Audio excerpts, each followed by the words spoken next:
በስመ አብ ወወልድ ወመንፈስ ቅዱስ አሐዱ አምላክ አሜን። ክቡራን የደብሩ መምህራነ ወንጌል አባቶቼ ካህናት፣ ወንድሞቼ ዲያቆናት፣ አባቶች፣ እናቶች፣ ወንድሞችና እህቶች የእግዚአብሔር ልጆች ሁላችሁ በወደደንና ባከበረን በጌታችን በመድኃኒታችን በኢየሱስ ክርስቶስ ፍጹም የሰላምታ ቃል ሰላም እላችኋለሁ። እንደምን ሰነበታችሁ? እንደምን ዋላችሁ? እንደምን አመሻችሁ? እግዚአብሔር ይመስገን ብለን እንድናመሰግነው የረዳን ይህንንም ሰዓት ለምስጋና የሰጠን እንደ ኃጢአታችን ብዛት እንደ ልባችንም ክፋት ሳይመለከተን ዕድሜ ለንስሐ ሰጥቶ በተቀደሰው ስፍራ ለቅድስና የሰበሰበን የአባቶቻችን የቅዱሳን አምላክ ቅዱስ እግዚአብሔር ስለማይነገር ስጦታ ሁሉ ስሙ ለዘላለም ይክበር ይመስገን። እናታችን እመቤታችን እማምላክ ወላዲተ አምላክ ቅድስት ድንግል ማርያም ጸሎትና በረከቷ ከሁላችን ጋር ነውና ስሟ የተመሰገነ ይሁን። ቅዱሳን መላእክት፣ ነቢያት፣ ሐዋርያት፣ ጻድቃን፣ ሰማዕታት ክብር ለሚገባ ሁሉ ክብርን ስጡ ተብሎ ተጽፏልና የዘላለም አምላክ ቅዱስ እግዚአብሔር ባከበራቸው መጠን የከበሩ ይሆኑልን። የሊቀ መላእክት የቅዱስ ገብርኤል ረድኤትና በረከት ምልጃ ጸሎት ከሁላችን ጋር ይሁን። ዋቀዮ አባን ኬኛ ዋቀዮ ጎፍታን ኬኛ አዱኛ በዲፊ ጩቡን itti baay'ate sana keessa bilisa nu baasee bakka qulqulluu kana kan nu fide sagalee isaa akka dhageenyuu fi sagalee dhageenyu kanaan qalbii jijjiirrannee gaabbii gallee mootummaa isaa dhaaluu akka dandeenyu hunda keenya nu gargaaree hunda keenya nu jajjabeessee umurii keenya irratti guyyaa kana nuuf dabalee bakka qulqulluu kana kan nu fide waaqni abbootii keenyaa maqaan isaa baraa hanga bara baraatti kan kabajamee fi kan ulfaate nuuf haa ta'u. Akka eeyyama waaqayyootti sagalee waaqayyoo ni baranna. Kan nu barsiisu waaqayyoodha, kan nu eebbisu waaqayyoodha. Waaqayyoon hunda keenya nu gargaareera. Waaqayyoon rakkina hedduu keessaa bilisa nu baaseera. Waaqayyoon nuuf eeyyamee bakka qulqulluu kana dhufnee sagalee isaa isa jiraataa ta'e kana akka barannu yeroo kana eebbisee nuuf kenneera waan ta'eef sagalee waaqayyoo laphee qulqulluudhaan amantaadhaan tasgabbii fi oobsa guddaadhaan barannee ittiin fayyadamuu akka dandeenyu hafuurri qulqulluun hunda keenya nu haa gargaaru. ማን ያስተምረን? ማን ይምከረን? የእግዚአብሔር ቃል በእምነት ለሚሰማ ሰው የተሰበረ የሚጠግን ቃል ነው። ያዘነ የሚያጽናና ቃል ነው። የሞተውን የሚያነሳ ቃል ነው። ተስፋ የቆረጠውን ተስፋውን የሚቀጥል ቃል ነው። በአጠቃላይ የተመሰቃቀለውን ነገር ማስተካከል የሚችል ስልጣንና ኃይል ያለው የእግዚአብሔር ቃል ነው። የማን ቃል ነው? የእግዚአብሔር ቃል ነው። ከመከራ ስጋት የሚታደግ የእግዚአብሔር ቃል ነው። ፈተናን የሚያሻግር የእግዚአብሔር ቃል ነው። የሕይወታችንን ቋጠሮ የሚፈታ የእግዚአብሔር ቃል ነው። በልባችን ያለውን ሐሳብ ወደ ተግባር እንድንቀይር የሚያደርገን የእግዚአብሔር ቃል ነው። ወገኖቼ ወደ እግዚአብሔርም የሚያቀርበን የእግዚአብሔር ቃል ነው። በስጋም በነፍስም እንድንባረክ የሚረዳ የእግዚአብሔር ቃል ነው። ስለዚህ ቅዱስ የሆነውን መለኮታዊ የሆነውን የታመነውን የሚያበረታውን የሚያረጋጋውን የሚያሳርፈውን ሕይወት የሚሰጠውን ቅዱስ ቃሉን በእምነት ሰምተን እንድንጠቀም እግዚአብሔር መንፈስ ቅዱስ ሁላችንንም ይርዳን። የትምህርታችን ርዕስ የሚሆነን በዚህ በኦሪት ዘጸአት ምዕራፍ 14 ቁጥር 15 ላይ ተጽፎ የሚገኘውን ቃል መነሻ በማድረግ እንማራለን። ኦሪት ዘጸአት ምዕራፍ 14 ቁጥር 15 ላይ ተጽፎ የሚገኘው ቃል ለምን ትጮህብኛለህ የሚል ቃል ነው። በዚህ ቃል እግዚአብሔር ያስተምረናል። በዚህ ቃል እግዚአብሔር ይመክረናል። የትምህርታችንም ርዕስ የሚሆነው ይህ ነው፣ ለምን ትጮህብኛለህ የሚል ነው። እስኪ ቃል ለምን ጊዜም በልባችን ታትሞ እንዲኖር ትናገራላችሁ። እንዴ ካልኩ በኋላ ለምን በሉ እስኪ። ምን ነው ፈራችሁ? ለምን በሉ እስኪ። ትጮህብኛለህ የተለመደ ቃል ነው፣ ግን ከታሪኩ ጋር ደግሞም ከራሳችን ጋር አዋህደን ስንመለከተው የሚጠግነን ቃል ነው። ቃሉን የተናገረው እግዚአብሔር ነው። ኃይለ ቃሉ የተነገረው ለሙሴ ነው። መጽሐፉ ላይ ቃል በቃል ምን ይላል? እግዚአብሔርም ሙሴን አለው ለምን ትጮህብኛለህ አለው። እግዚአብሔር ለሙሴ ለምን ትጮህብኛለህ አለው። ከዚያ ቀጥሎ ምን ማድረግ እንደሚገባው ነገረው።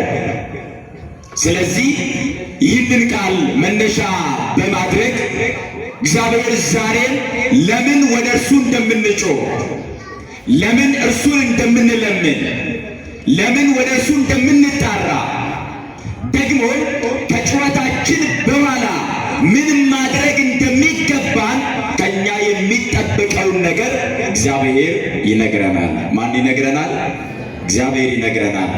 ኦሪት ዘጸአት የሚባለውን መጽሐፍ የጻፈው ሙሴ ነው።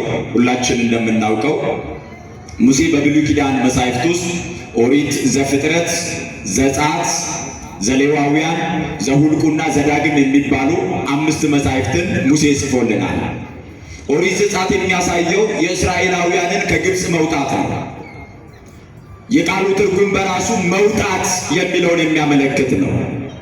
ስለዚህ እስራኤል ዘሥጋ 430 ዘመን በግብፅ ባርነት ተይዘው በፈርዖን የባርነት ቀንበር ወድቀው በዚያ በጨለማ በዚያ በባርነት ከሚኖሩበት ዓለም እግዚአብሔር እንዴት አድርጎ እንዳሻገራቸው፣ እግዚአብሔር እንዴት አድርጎ እንደመራቸው የሚያሳይ መጽሐፍ ነው ኦሪት ዘጸአት የሚባለውና በሙሴ የተጻፈው መጽሐፍ።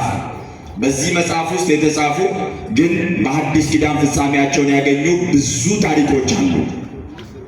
እስራኤል ዘሥጋ የእኛ ምሳሌዎች ናቸው። እነርሱ የወጡት ከሚታየው ከግብፅ ባርነት ነው።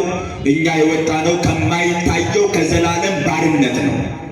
ገላትያ ምዕራፍ 5 ቁጥር 1 ላይ ብርሃነ ዓለም ቅዱስ ጳውሎስ ለገላትያ ክርስቲያኖች ሲጽፍ እንደዚህ አለ፣ በነፃነት ልንኖር ክርስቶስ ነፃነት አወጣን። እንግዲህ እንደገና በባርነት ቀንበር አትያዙ አለ። በነፃነት እንድንኖር ክርስቶስ ነፃ አውጥቶናል። ስለዚህ እንደገና በባርነት ቀንበር እንዳንያዝ፣ እንደገና ወደ ጨለማ ወደ ባርነት እንዳንገባ ራሳችንን መንፈሳዊ ሕይወት እየተለማመድን መልካም ሥራ እየሰራን መኖር የሚገባን እኛ ነን። ስለዚህ እነርሱ ከግብፅ መውጣታቸው እኛ ከዘላለም ሞት ለመውጣታችን ምሳሌ ነው። እነርሱ የተሻገሩት የሚታየውን ባህር ነው። እኛ የተሻገርነው የማይታየው የሞትን ባህር ነው። እነርሱን የመራው ሙሴ እኛን ከመራንና ነፃ ካወጣን ለክርስቶስ ምሳሌ ነው። ስለዚህ በብሉይ ኪዳን በተለይ በኦሪት ዘጸአት ላይ የተጻፉ ታሪኮች በብዙ በሐዲስ ኪዳን ፍጻሜ ያላቸው ናቸው። እየተጓዙ ከዓለት ላይ ውሃ ጠጥተዋል። ከሰማይ እንጀራ ዘንቦላቸው መና በልተዋል። እኛ ደግሞ ጌታችን ኢየሱስ ክርስቶስ የዮሐንስ ወንጌል ምዕራፍ 6 ላይ እንደነገረ ሙሴ በምድረ በዳ መና ሰጣቸው። ያንን መና በሉ። አባቶቻችሁ በምድረ በዳ መና በሉ፣ ሞቱ። ነገር ግን እናንተ እንዳትሞቱ በሕይወት እንድትኖሩ እኔ የሕይወት እንጀራ ሆኜ መጥቻለሁ። ሥጋዬን የሚበላ ደሜን የሚጠጣ የዘላለም ሕይወት አለው በማለት ጌታችን ኢየሱስ ክርስቶስ ነግሮናል። ስለዚህ እነርሱ ከሰማይ የወረደ እንጀራን የበሉት፣ እኛ ደግሞ ከሰማያት ወርዶ ከድንግል ማርያም ተወልዶ በሥጋ የተገለጠውን የጌታችን የኢየሱስ ክርስቶስን ሥጋና ደም በልተናል። ስለዚህ በዚያ ዘመን የተጻፈው አብዛኛው በሐዲስ ኪዳን ፍጻሜውን ያገኘ ነው።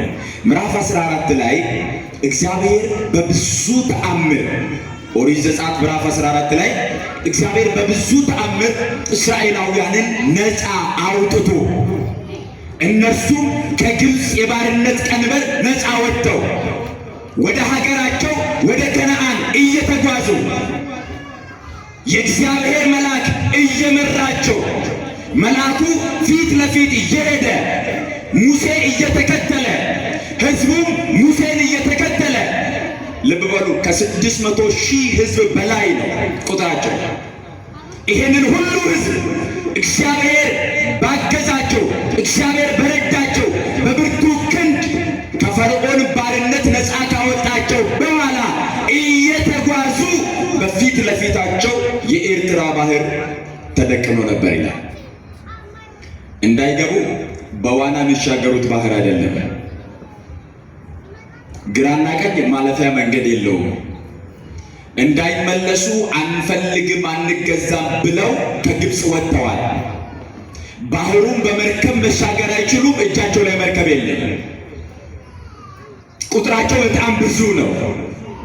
ስለዚህ በእንደዚህ አይነት ውጥረትና ጭንቀት ውስጥ ገቡ ይላል። ሰብን እስራኤል ቀመዲ ቀጠቹዳፍ ብየ ሚስሪ ኤርገዴ መኒ ቦደ ወጋ ልባ አፉሪፍ ሶዶመ ገብሩማዳን ቀበመኒ ብየ ሰነ ኬስ ጅራቻ አከ ቱረን ኪታብኒ ሙሴን ኑፍ በሬሴ ሴረ በኡ ከን ጀደሙ ኩን በልናን ኑት ሂማ። ኪታበ ከነረት ከኩ ሃራ ኬሰት ጎፍታፊ ፈይሳ ኬኛ ኢየሱስ ክርስቶስ ከኑ በርሲሴ ሴረ በኡ ኬሰት በሬፈሜት ከኩ ሃራ irratti immoo xumura kan argate fakkeenyaan kan dubbatame garuu gochaan immoo kan hojjetame seenaa hedduun kitaaba kana keessatti barreeffamee jira. Uummanni Israa'el gabrummaa keessaa bilisa ba'uun isaanii nuti Israa'el lubbuu kan jedhamne gabrummaa bara baraa keessaa harka seexanaa keessaa harka diinaa keessaa bilisa ba'uu keenyaaf fakkeenyadha. Uummanni Israa'el kattaa irraa bishaan dhuganiiru, samii irraa buddeena nyaataniiru. Nuti immoo gooftaatii fayyisaa keenya Iyyasuus Kiristoos samii irraa gadi bu'eet durree qulqulleettii maaramii foon isheerraa foon dhiiga isheerraa dhiiga lubbuu isheerraa lubbuu hirmaatee nama ta'ee erga mul'atee booda wangeela qulqulluu Yohaannis boqonnaa 6 lakkoofsa 54 irratti akkas jedhee dubbate foon koo kan nyaate dhiiga koos kan dhuge jireenya bara baraa ni argata. Foon koo foon dhugaadha, dhiigni koos dhiiga dhugaadha. Foon koo kan nyaate dhiiga koo kan dhuge ani isa keessan jiraadha, inni immoo ana keessa jiraata jedhe.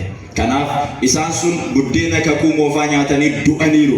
Nuti garuu jireenya bara baraa akka argannuuf buddeena haaraa fooniif dhiiga Iyyasuus Kiristoos fudhanneerra. Isaan sun galaana Eertiraa ce'aniiru, galaana mul'atu.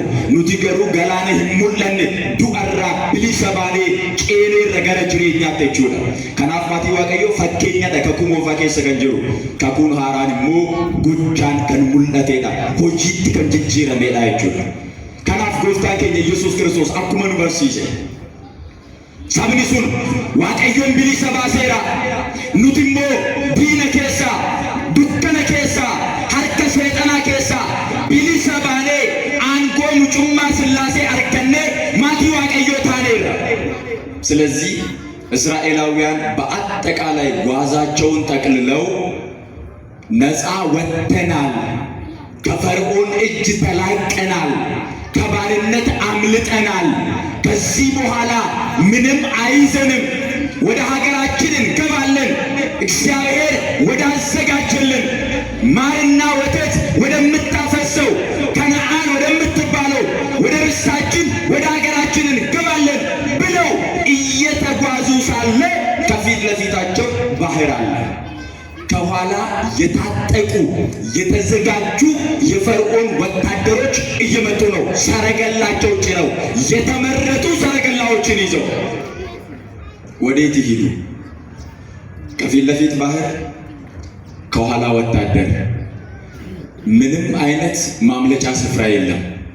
አንዳንድ ጊዜ ህይወት እንደዛ ይሆናል። የተደገፋቿቸው ሰዎች ይክዷቸዋል። ያመናችሁት ይንሸራተታሉ። በእጃችሁ ያለው ይበተናል። ሁሉ ነገር ግራ ሲያጋባችሁ የመጀመሪያ አማራጫችሁ ማንን መጠየቅ ነው? መልሱልኝ። ማንን መጠየቅ ነው?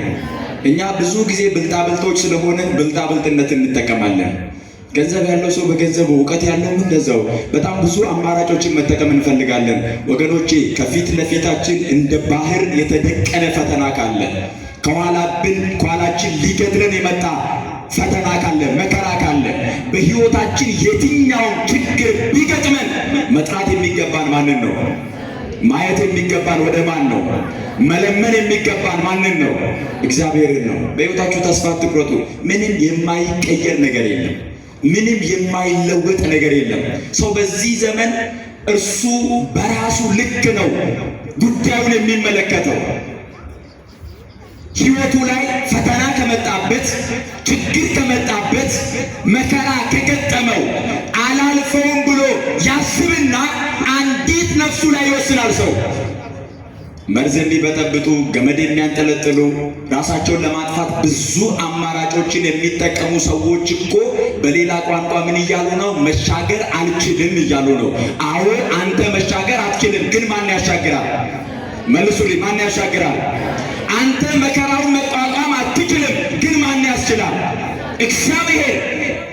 ክርስቲያን በጣም ሲያድግ ጥገኛ ነው የሚሆነው። የማን ካላችሁ? የእግዚአብሔር ጥገኛ። በዓለማዊ ሕይወት እኮ ሰው በጣም ሲያድግ ራሱን ቻለ ይባላል። ከቤተሰብ ጥገኝነት ተላቀቀ፣ በቃ ራሱን ችሏል፣ የማንም ጥገኛ አይደለም፣ በራሱ የሚተዳደር ነው ይባላል በዓለም። ክርስቲያን በጣም አደገ፣ ተሳካለት የሚባለው የማጥገኛ ሲሆን ነው። ነቢዩ ዳዊት እኮ ንጉሥ ሆኖ በዙፋን ላይ ተቀምጦ እኔ ግን በእግዚአብሔር ቤት ብጣል ይሻለኛል አለ። በእግዚአብሔር ቤተ መቅደስ በሩ ላይ ብወድቅ ይሻለኛል አለ። ስለዚህ የመጀመሪያም የመጨረሻ መጠጊያችን ማን ነው? መልሱልኝ። ማን ነው? ስለዚህ ከረገጣችሁት መሬት በላይ እግዚአብሔርን እመኑት። እጃችሁ ላይ ካለው ገንዘብ በላይ እግዚአብሔርን እመኑት። ከምትመኩባቸው ቤተሰቦቻችሁ በላይ እግዚአብሔርን እመኑት። ከጉልበታችሁ፣ ከእውቀታችሁ፣ ከገንዘባችሁ፣ ከቤታችሁ፣ ከንብረታችሁ፣ ካላችሁ ቁሳቁስ ሁሉ በላይ እግዚአብሔርን እመኑት፣ ለምኑት። እግዚአብሔርን ሁሉን ማድረግ ይችላል እግዚአብሔር። የሚሳነው ነገር የለም። ሁሉን ቻይ ነው እግዚአብሔር።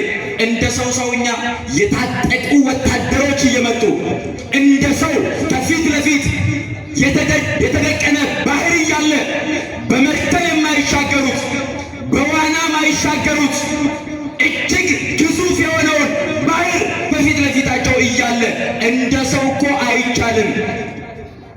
እንደ ሰው መሞት ነው የሚቀራቸው። እንደ ሰው መጥፋታቸው ነው። እንደ ሰው የነሱ ጉዳይ፣ የነሱ ሕይወት እዛ ጋር ያበቃ ይመስላል። ግን ከሰው በላይ ማን አቅም አለው? መልሱልኝ። ማን አቅም አለው? ከሰው በላይ ማን ጉልበት አለው? ማን ኃይል አለው? እግዚአብሔር።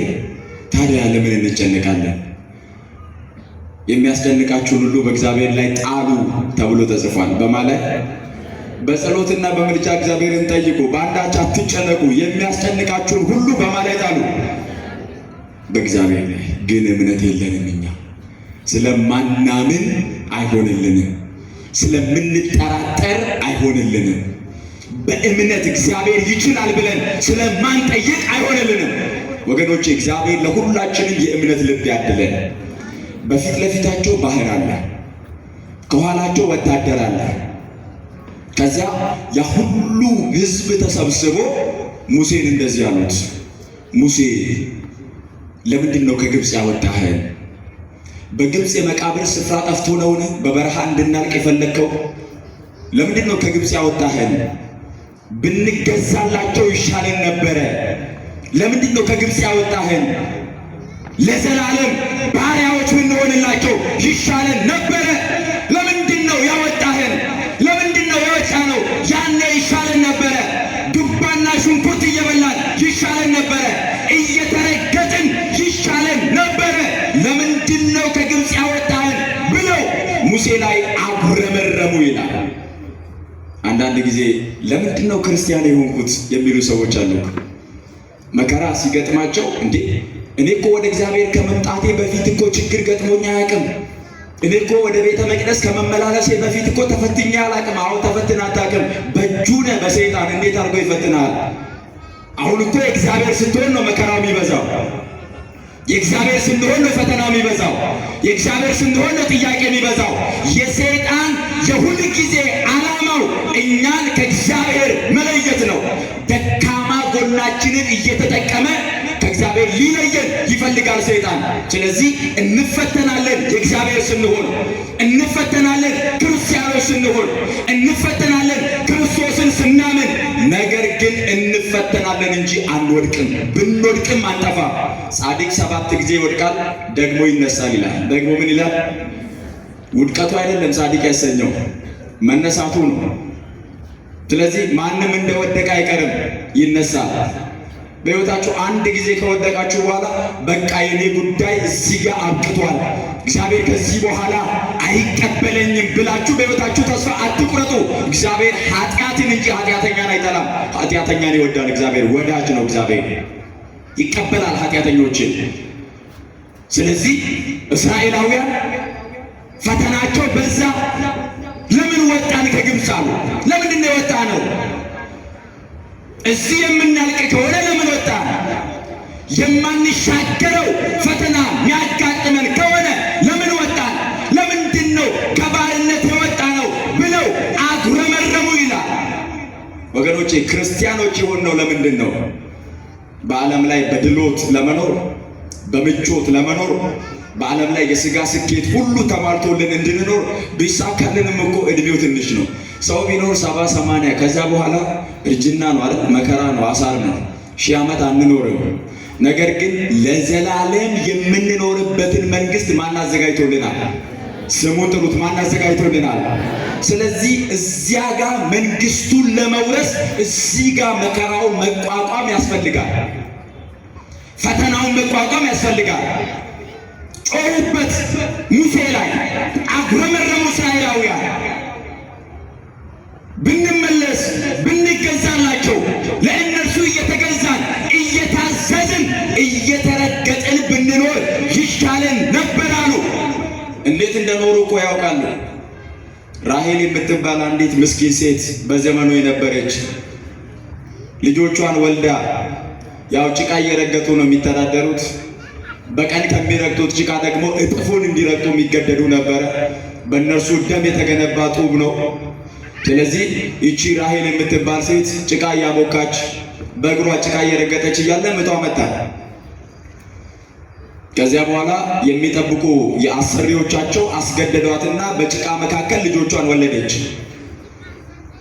ከዚያ እባክህን እነዚህን ልጆች ከዚህ ጭቃ ልውጣና እባክህን እንደው ደማቸውን ልጥረግ፣ ልጠባቸው፣ እባክህን የሚያስፈልጋቸው ላድርግላቸው፣ ከዚህ ጭቃ ውስጥ ልውጣና ልጆችን ልቀፍ ስትል አይሆንም፣ እንደውም ልጆቹን እርገጫቸው አላት።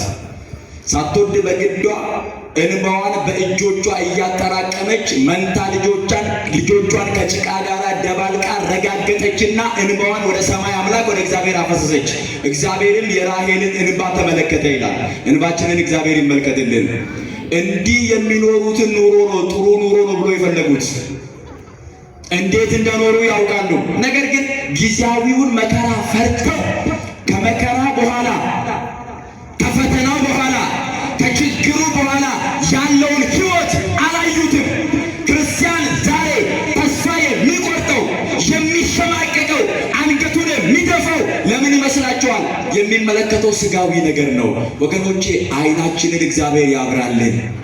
ከዚህ ሕይወት በኋላ የሰማዩን ሕይወት እግዚአብሔር ልባችንን ከፍቶ ብንመለከተው አንድ አይደለም 1000 ጊዜ ብንሰዋ ለዚህ ክርስትና፣ አንድ አይደለም 1000 ጊዜ ብንሞትለት ለዚህ ክርስትና ክብር እኮ ነው። ባለራእዩ ቅዱስ ዮሐንስ ተመለከተ በሰማይ ያሉትን። እግዚአብሔር ልቡን ከፍቶለት፣ እግዚአብሔር ሰማይ ከፍቶለት፣ ምስጢር ገልጦለት ባለራእዩ ዮሐንስ ተመለከተ። ራእይ ዮሐንስ ምዕራፍ 7 ላይ ከዚያ ሲመለከት ነጫጭ ልብስ የለበሱ ሰዎች ቆመው እግዚአብሔርን ያመሰግናሉ። ከ24ቱ ካህናተ ሰማይ መካከል አንዱ ወደ ዮሐንስ መጣና እንደዚህ አለው፣ ዮሐንስ ሆይ እነዚህ ነጫጭ ልብስ የለበሱት እነማን ናቸው አለ። ምን ልብስ የለበሱት? እየሰማችሁ ነው አይደለ? ዮሐንስ ፈጥሞ ደሴት ቁጭ ብሎ ሰማይ ተከፍቶለት በእግዚአብሔር መንግሥት ውስጥ ነጫጭ ልብስ ለብሰው ሰዎች እግዚአብሔርን ሲያመሰግኑ ተመለከተና ከዚያ ከካህናቱ መካከል አንዱ ዮሐንስን እንደዚህ አለው፣ እነማን ናቸው እነዚህ ነጫጭ ልብስ የለበሱት ብሎ ሲጠይቃቸው ዮሐንስ መለሰና ጌታዬ ሆይ እኔ አላውቅም፣ አንተ ታውቃለህ አለው። ከዚያ ካህኑ መለሰና እንደዚህ አለው፣ ዮሐንስ ሆይ እነዚህ ከታላቁ መከራ ያመለጡ ናቸው። ታላቅ መከራ በራሱ ዝም ብሎ መከራ ተብሎ አልታለፈም። ከታላቁ መከራ ያመለጡ ናቸው። ልብሳቸውን በበጉ ደም አጠቡ፣ ልብሳቸውን አነጹ። እነዚያ ከዚህ በኋላ አይራቡ፣ ከዚህ በኋላ አይጠሙ፣ ከዚህ በኋላ መከራ አይደርስባቸውም፣ ከዚህ በኋላ አይቸገሩም።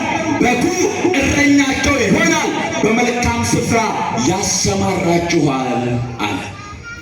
አያችሁ፣ ነጭ ልብስ የተባለውን ጽድቅና ቅድስና ለብሰን በበጉ ደም ታጠቡ ማለት የበጉ የኢየሱስ ክርስቶስን ሥጋና ደም ተቀብለው ሰውነታቸውን ንጹሕ ያደረጉ፣ ከዚያ በኋላ ከሞት በኋላ በሥጋ መቃብር እንኳን ቢገቡ በነፍሳቸው በእግዚአብሔር መንግሥት ይኖራሉ።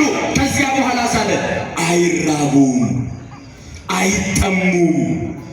በጉ እረኛቸው ይሆናል፣ እንባቸውን ከዓይናቸው ላይ ያብሳል፣ በመልካም ስፍራ ያሰማራቸዋል። በዚያ መንግሥት ገፊ የለ ተገፊ፣ በዚያ መንግሥት አፈናቃይ የለ ተፈናቃይ፣ በዚያ መንግሥት ለዘላለም በእግዚአብሔር መንግሥት ለመኖር ዛሬ ያለውን በክርስትናችን የሚደርሰውን የትኛውንም ነገር መሸከም መቋቋም ያስፈልጋል። እንደሚሻገሩ እኮ እግዚአብሔር ያውቃል። ማን ያውቃል? እስራኤል ባህር ከፍሎ እንደሚያሻግር እግዚአብሔር ያውቃል። ሕዝቡ ግን ቸኮለ። ችኩሎች ነን እኮ ብዙ ጊዜ የምንቸገረው ለዚህ ነው። እግዚአብሔር እንደሚረዳን እያወቅን ግን እንታደፋለን። ትዕግስት የለንም። እግዚአብሔር ለሁላችንም የትዕግስት ልብ ያደለን። ኢዮብ እንደታገሰ ሰምታችኋል፣ እግዚአብሔርም ደግሞ ብድራቱን እንደሰጠው አይታችኋል ተብሎ ተጽፏል። ኢዮብ እንደታገሰ ሰምተናል፣ በቃሉ ሰምተናል፣ ሲሰበክ ሰምተናል። እግዚአብሔርን ደግሞ እጥፍ አድርጎ እንደከፈለው አይተናል። ልክ እንደርሱ በትዕግስት እንድንጠብቅ እግዚአብሔር ይርዳል። ከዚያ እግዚአብሔር ሙሴን እንደዚህ አለው፣ ሕዝቡ ሲያጉረመርም እግዚአብሔር ተመለከተ። በእውነት እግዚአብሔር የየቀኑን ቢቆጥርብን የየቀኑን ማጉረምረማችንን፣ ማጉረምረም ማለት እኮ በሌላ ቋንቋ እግዚአብሔርን መጠራጠር ማለት እኮ ነው። አንተ አትችልም እንደማለት እኮ ነው። የየቀኑን ማጉረምረማችንን እግዚአብሔር ቢጠብቅ ቢቆጣጠር ማናችንም ለዛሬ አንበቃም ነበር። ግን ምሕረቱ ብዙ ነው፣ ቸርነቱ ብዙ ነው፣ ርኅራኄው ብዙ ነው፣ አባትነቱ ብዙ ነው። ይህ ነው እግዚአብሔር። ሙሴን እንደዚህ አለው፣ ለምን ትጮህብኛለህ አለ። እጅህን ዘርጋ። በእጅ ላይ ያለው ምንድን ነው? በትር ነው። በእጅ ላይ በያዝከው በትር ባህሩን ምታ። ከዚያ በኋላ እናንተ በደረቅ ትሻገራላችሁ፣ ጠላቶቻችሁ ግን በዚያ ባህር ያልቃሉ አለ እግዚአብሔር። ከዚያ ሙሴ ለሕዝቡ እንደዚህ አላቸው፣ እባካችሁን አታጉረምርሙ። ዛሬ የምታዩዋቸውን ግብፃውያንን ለዘላለም አታዩዋቸውም አለ። ለመቼ? ለዘላለም በሉ እስኪ። ለመቼ ተናገሩ። ለመቼ? ለዘላለም። ዛሬ የሚያስጨንቀንን ችግር ለዘላለም አናየው። ዛሬ እንባችን ያፈሰሰውን ጉዳይ ለዘላለም አናየው። ዛሬ አንገት ያስደፋንን ያሸማቀቀንን ለዘላለም አናየው። ዛሬ ተስፋ የቆረጥንበትን፣ ዛሬ በጣም በሕይወታችን ያለቀስንበትን፣ ያነባንበትን፣ ልባችን የቆሰለበትን ጉዳይ እኛ በእግዚአብሔር እንመን እንጂ ለዘላለም አናየው። ዛሬ የምታዩዋቸውን አለ ለዘላለም አታዩዋቸውም። ከዚያ በኋላ በትሩን አነሳና ባህሩን ሲመታ ያ የሚያስፈራው ባህር ለሁለት ተከፈለና እንደ ግድግዳ ቆመ ይላል። እስራኤላውያን በደረቅ ተሻገሩ። ከተሻገሩ በኋላ ልክ ወደ ባህሩ ሲገቡ እስራኤላውያን ፈርዖን ያስታጠቃቸው ሰራዊቶቹ ሰረገላውን ጭነው እየተጓዙ የነበሩትን ተጠጉ። በዚህ ጊዜ እስራኤልን የሚመራው የእግዚአብሔር መልአክ ከፊት በእውነት ከፊትና ከኋላ ቅዱስ ገብርኤል ይጠብቀን። አሜን በሉ። ቅዱስ ገብርኤል ከፊትም ከኋላም ሲቆም ሞት ይሸሻል። ቅዱስ ገብርኤል ከፊትም ከኋላም ሲመጣልን የትኛውም እንቅፋት ይወገዳል። እግዚአብሔርን አምነን መልአኩን ስንጠራው ይደርስልናል። የእግዚአብሔር መልአክ ነው እየመራቸው የነበረው። ከፊት ለፊት ባህሩ ሲከፈል መልአኩ መጣ ወደ ኋላ፣ ፈቀቅ አለና ከኋላቸው ቆመ ይላል። ልክ መልአኩ ወጥተው ከኋላቸው ሲቆም ለእስራኤላውያን ብርሃን፣ ለግብፃውያን ደግሞ ጨለማ ነበረ ይላል። እንዲህ ይሄ እኮ ከተፈጥሮ ስርዓት ውጪ ነው። አንደኛ ባህር ተከፍሎ እንደ ግድግዳ መቆሙ ከተፈጥሮ ስርዓት ውጪ ነው። ሁለተኛ በአንድ ሀገር ያው በአንድ ስፍራ ላይ ለአንዱ ብርሃን ለሌላው ጨለማ ነው። ይሄም ከተፈጥሮ ስርዓት ውጪ ነው። ግን ማን ይችላል? መልሱልኝ፣ ማን ይችላል? ብዙ ጊዜ ለጠላቶቻችን ሐሳብ እየመሸ ለእኛ የሚነጋበት ጊዜ አለ። ለጠላቶቻችን ጥያቄው እየመሸ ለእኛ ግን እግዚአብሔር የሚያበራበት፣ እግዚአብሔር የሚያነጋበት፣ እግዚአብሔር የሚያሻግርበት የራሱ ጊዜ አለው። እነሱ ጋር ጨለማ ነበረ፣ እነዚህ ጋር ግን ብርሃን ነበረ። እግዚአብሔር በደረቅ አሻገራቸው። ጠላቶቻቸውም ደግሞ እንሻገራለን ብለው ሲገቡ ባህር ተከደነና እነርሱም ሞቱ ይላል። ስለዚህ ለምን ትጮህብኛለህ? እጅ ላይ ያለውን ነገር ተጠቀም። ምን በላልኳችሁ? ተጠቀም በሉ እስኪ አንድ ጊዜ መልሱልኝ። ተጠቀም በሉ እስኪ። ምንድነው እጃችን ላይ ያለው?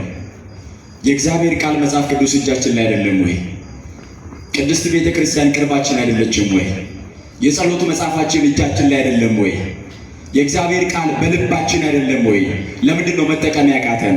ለምንድነው እጃችንን ለጸሎት መዘርጋት ያቃተን? እጃችንን ለይቅርታ መዘርጋት ያቃተን? ሰውነታችንን ለጾም መዘርጋት ያቃተን ለምንድን ነው? ወገኖቼ እግዚአብሔር የሚባርከን እኛ ስንንቀሳቀስ ነው። እኛ ስንጸልይ፣ እኛ ስናመሰግን፣ እኛ በእጃችን ያለውን በትር የሆነውን የሚመራን ምርኩዝ የሆነውን ይህንን የእግዚአብሔርን ቃል ስንጠቀም፣ ስናነበው፣ ስንማረው፣ በጸሎት ስንተጋ ያን ጊዜ እግዚአብሔር ይረዳናል፣ ያግዘናል። ሙሴን እንደዚህ ያለው ለምን ትጮህብኛለህ? ጩኸትህን ሰምቻለሁ፣ ጸሎትህን ሰምቻለሁ። ነገር ግን አለው እጅ ላይ ያለውን በትር ያዝ፣ ባህሩን ምታ፣ ለሁለት ክፈለው፣ ያን ጊዜ እስራኤላውያን ይሻገራሉ አለ። ዛሬ እኛም እንድንሻገር፣ ልጆቻችንም እንዲሻገሩ፣ ወንድሞቻችንም እንዲሻገሩ፣ ሁላችንም ወደሚደነቀው ብርሃን እንድንመጣ የእግዚአብሔርን ቃል ሰምተን በሕይወት እንድንኖር እግዚአብሔር ሁላችንን እንዲርዳን። ከናፍ ማቲ ዋቀዮ ከኑ ጨሲሱ ደንደው ጅሬኛ በረበራ ኑፍ kennu kan danda'u mootummaa isaa nu dhaalchisuu kan danda'u waaqayyo wajjin gamtaadhaan nu jiraachisuu kan danda'u sagalee waaqayyo waan ta'eef kadhannaadhaan gara isaatti iyyinee sagalee isaa dhageenyee galaana Eertiraa kan jedhame sana galaana du'a ce'uu akka dandeenyu, dukkana keessaa bilisa ba'uu akka dandeenyu, gamtaadhaan mootummaa waaqayyoo keessatti uffata adii uffannee jiraachuu akka dandeenyu, hundumti keenya amantaadhaan cimnee akka jiraannu waaqayyo gooftaan hunda keenya nu haa gargaaru. Wasbaat ለእግዚአብሔር። ይቆየን።